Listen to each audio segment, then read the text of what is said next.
Quando a gente fala de depressão, muitas vezes o que vem à cabeça é uma doença grave, e realmente é, na qual existe um prejuízo muito grande pelo fato da pessoa não conseguir fazer as coisas. Muitas vezes as pessoas falam, né, aquela depressão em que a pessoa ficou de cama, ela não saía de um quarto, ela não conseguia se relacionar com ninguém. Mas tem outras pessoas que não se encaixam muito bem nessa descrição de depressão e mesmo assim sentem uma tristeza ou uma irritabilidade ou uma insatisfação que são crônicas, que acompanham durante longos períodos, né? E às vezes não sabem nem que existe nome para isso para poder procurar ajuda. E eu estou falando de um transtorno, de um diagnóstico que se chama distimia. A distimia é uma depressão crônica que tem um curso mais prolongado, que dura pelo menos 2 anos. Os sintomas mais frequentes são irritabilidade, a tristeza, o desânimo, fadiga e alterações do sono e do apetite, consequentemente do peso, também são frequentes.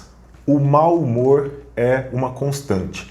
Essas pessoas muitas vezes reclamam de tudo e são vistas como pessimistas, né? E isso acaba se confundindo um pouco com o próprio temperamento e são identificadas como traços de personalidade. Na distimia, muitas vezes é difícil distinguir quando que esse quadro de depressão começou. Ao contrário do episódio depressivo maior, em que a pessoa consegue muito bem localizar a partir de há quanto tempo ela deprimiu, né, ficou triste a maior parte do tempo, e isso vem com prejuízos, né, na capacidade de fazer as coisas, trabalhar, estudar, se relacionar. Na distimia, o fato de não ter um começo muito bem delimitado e sintomas que têm uma intensidade moderada, não tão grave, faz com que a pessoa vá convivendo com esse transtorno e acumulando prejuízos a longo prazo. Sim, porque essas pessoas também sofrem com baixa autoestima, elevado senso de autocrítica e acabam tendo, às vezes, dificuldade de concluir, né, seus projetos, seus sonhos e ficam muitas vezes patinando na vida. Essa é uma expressão que eu ouço aqui muito no consultório.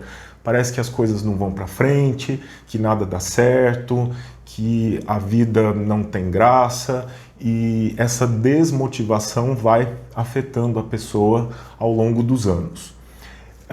Um grupo especial que nós temos que prestar atenção nesse caso é o dos idosos, porque nos idosos, frequentemente, a depressão ela se arrasta, né? Ela vai começando de maneira um pouco insidiosa, não muito clara, e vai se misturando com coisas que são normalmente identificadas como envelhecimento normal, que seria perder o interesse nas coisas da vida, ficar mais ranzinza, mais fechado, mais isolado, dentro de casa. Então, se você convive com alguma pessoa que tem essas características, né, idosos ou não, é muito importante que você leve a ela o conhecimento de que ela pode receber ajuda, né, que pode se tratar de um transtorno.